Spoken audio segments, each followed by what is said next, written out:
class, a labor party. Okay. I am your host, the Working Class Guru, here to discuss a lot of the merits, the problems, the solutions, and just the given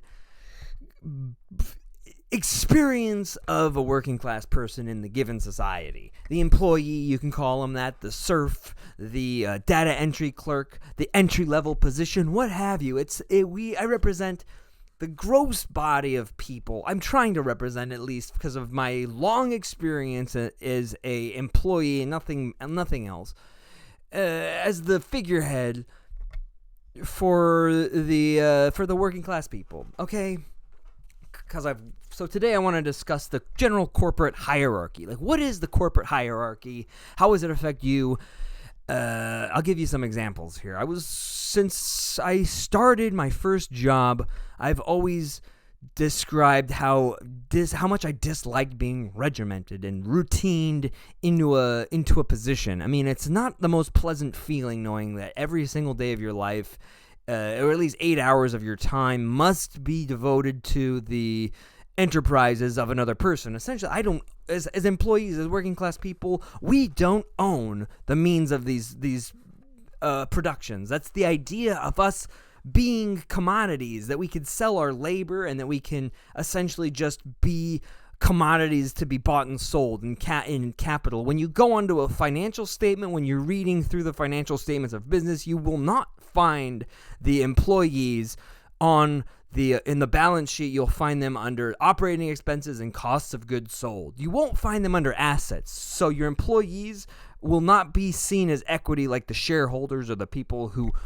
are investing in the business. Their interests lie above whatever you do, despite the fact that your very existence, your soul, is being transmitted into this given substance that is a material thing called a business or an enterprise. None of what your desire will ever be represented in that. You are nothing more than just a cog, a commercial product that's in the market of the employee market, where employers go to find people who are willing to literally rent themselves on a day-to-day basis to fulfill menial tasks which they otherwise wouldn't be able to do or would not want to do because of just the physical exertion and mental exertion that it would cause upon their own wealth, noble bodies. Peace be upon the capitalist class, for they endow us with our sovereign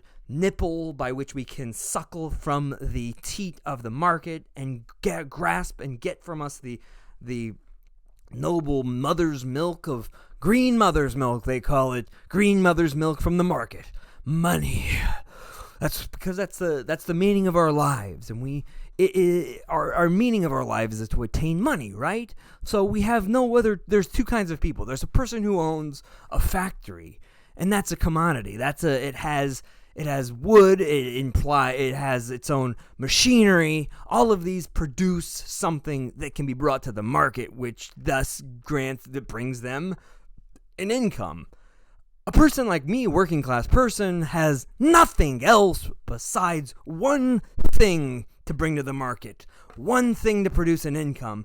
And that exists all here. This is all that you see. And the same is for you. If you're a working class person, it's the same for you as if you're an employer.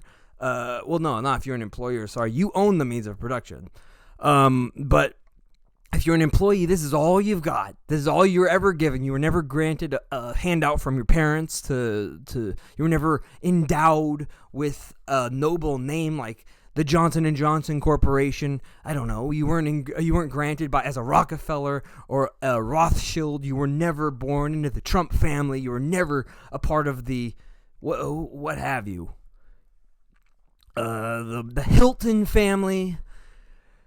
Jesus, Paris Hilton's worth millions, or the Jenners, the Kardashians, and I could go on and on and on and on and just name off these capitalist aristocrats who have basically been endowed with their sovereign surnames that have granted them access to a means to gaining status and wealth that is otherwise not allowed to anybody else besides them. which is kind of crazy in a society that we're supposed to base our ability.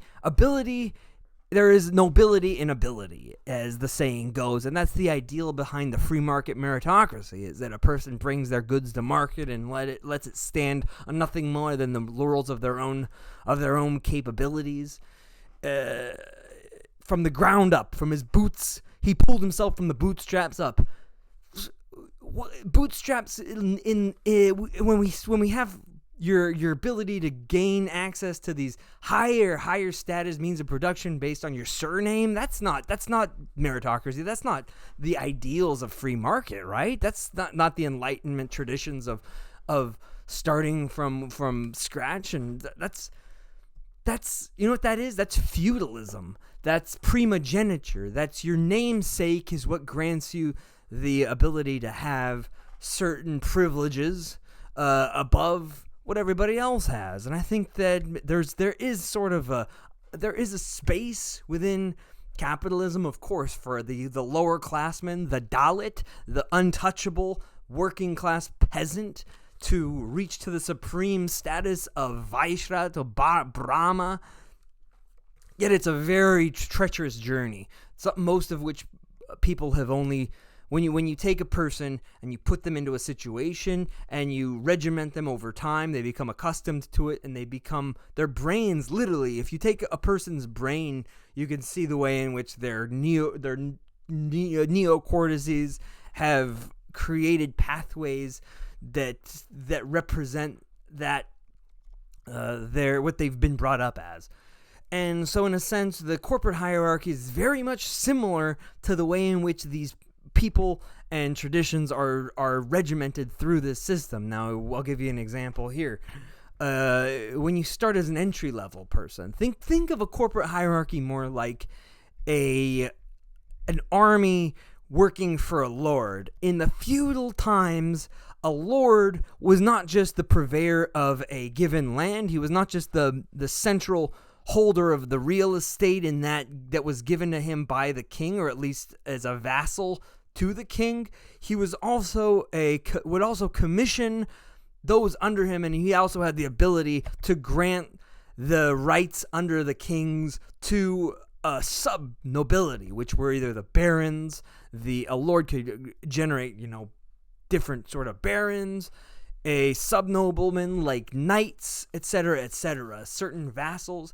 And as a fealty to the king, to the lord, that is as a promise of fidelity, as good faith or loyalty, allegiance, you would also give military service. And that's why knights are so associated with their militaristic manifestations: a sword, a suit of armor, etc.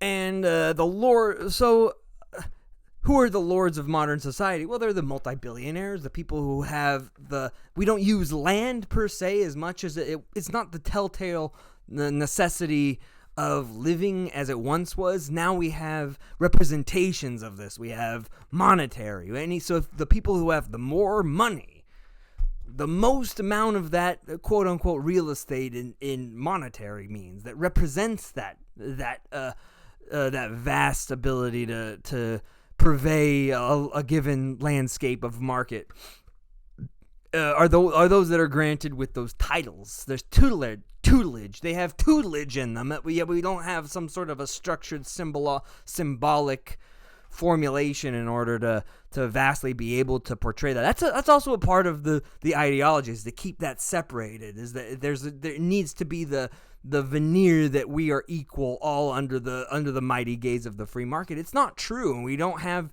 a very good symbolic order to distinguish these things. We have things like Lamborghinis. We have things like mansions in the Hollywood Hills. They're only assets that are granted to this social group of noble peoples. But we don't have a systematic tutelage that ritualizes and formulates them into a traditional language of those special relations between people. But instead we have just the veneer. We have the idea always inherent within capitalism. People always trying to get to the top. You gotta get to the top.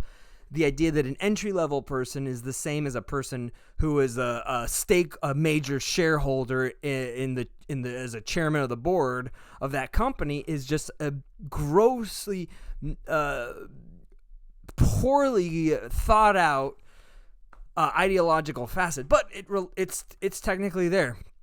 It is technically there. It's a false pretense. It's something that you go in under to believe that there's somehow given equal basis by which these two people are measured, and it's not true. It's false. But in the same way as it manifests technically in the same way as the feudal order of the kings, and so the corporate hierarchy is essentially a sovereign nation. It's a authoritarian despot who owns and runs it. And I'm not saying he's a cruel despot. I'm not saying he's a tyrant, okay? Just back up there, sit down and open a bag of Skittles and taste the rainbow. Child, look, okay, a sovereign nation is a set of ideals, national ties. It can also be business ties. Let's just put it frankly that these corporations have a level of sovereignty over their own little fiefdoms that could be equivocal to essentially a feudal landholding. I would say so too. And given within the structure, the corporate hierarchy is structured somewhat in the same way as a fief. Somewhat in the same way, depending on the size of that industry, depending on the size of that business. You can have a small business owner is essentially just as has as much despot power over his small little fief, but he's more or less more like acting like sort of a sub-knight, a samurai almost, and the little employee peons around him are nothing more than just the given peasants. He's a landed gentry who has his little peasants. Now but even Marx talked about this. Don't think of any one peasant or slave belonging solely to one master. No. That's the old model of slavery. The new model of slavery is much more different. It's that a employee can leave any master he wants. Now, there's a pool of masters here. Okay, he's picked on this one, right? Well, he decides he doesn't want to stay with this master. All right, with his noble knight of market capitalism. Okay, so what's granted to him within this new system of slavery, or what have you, is that he can go and choose from any of these other masters, this big pool of masters. He could choose whatever master he wants, but in order to continue to be a functioning member of this given community group, you have to choose a master. It's you get to rent yourself. You get to choose who you want you get to choose your means of slavery, basically. Okay, that's all I'm saying. You could essentially go and live in the hills, but that's pretty much illegal because most of the national parks are owned by the government. And you're a working class person. You don't own any land. You still have to pay taxes on that land. You still have to find some way to get money for that land. And you have to somehow, how are you going to get that land? It's impossible. It's like a vicious cycle. There's nothing else you can do. There's no other outlet. It's very difficult to create an outlet for it, I'm sure. But no. So the corporate hierarchy is represented in these relations, and a CEO could be, if he's a CEO and he's the primary shareholder, you can grant him the same title as you would a lord. You could say that he has the most shares of this company, and he runs it from the bottom down. It goes from the top down. Sorry, a corporation is run from the top down, and a CEO could either be the general or he could be the lord and savior of that company. And their ownership of those means of production grants them the entirety of the profits to use or misuse as they so please. And the thing about profits, though, as I've discussed earlier, is that they're the surplus value which a person works. You're never going to be paid the exact amount of what you're worth because of the necessity for that surplus value. Is that think about what good does it do for an employer to pay you what you're worth? That's not business. You got to be paid in what he can extrapolate from you in surplus value to create profit. That's the idea of capitalism. Come on. And so And so basically, you have the general at the top as functioning as the CEO, functioning general and or lord of the manor. Then you have the directors who can be granted their own sort of nobility as either the samurai or the knights. And then below that you have the sort of what would you call it? Like enlisted people, the managers. The managers are more like the sergeants of the business world. They enact that sort of. You have a sergeant major who is a branch manager, a regional manager, or a master chief, who's the highest form of manager. They'll never be allowed into the higher echelons, but they'll always be sort of as a. You'll always be a manager. You always be you can move up into it, but that's the thing about capitalism is that you can move up the ranks. It's just the military. It's just a militaristic ranking system, okay? And so that's just the basic gist of corporate hierarchy. I can get into it further, but let's move on. I am your host, the Working Class Guru. Thanks for watching. Please subscribe and like. And write a comment. Let me know how you feel. Let me know about some of your experiences. You're not alone. It's a difficult system, especially when you're on the bottom, especially when you're a peasant and you have bills to pay. You have no mortgage. You have no capital in this society. You can't even get a home. You have family and people, other needs, and yet you see people who are lavishly throwing their money at things that are completely useless to society and that could be thrown your way, and yet. For their pleasure of driving a Lamborghini could be your down payment for a place to live. I don't get that. I mean, there's something dastardly about this that needs to be addressed, okay? And, yeah, I'm your host.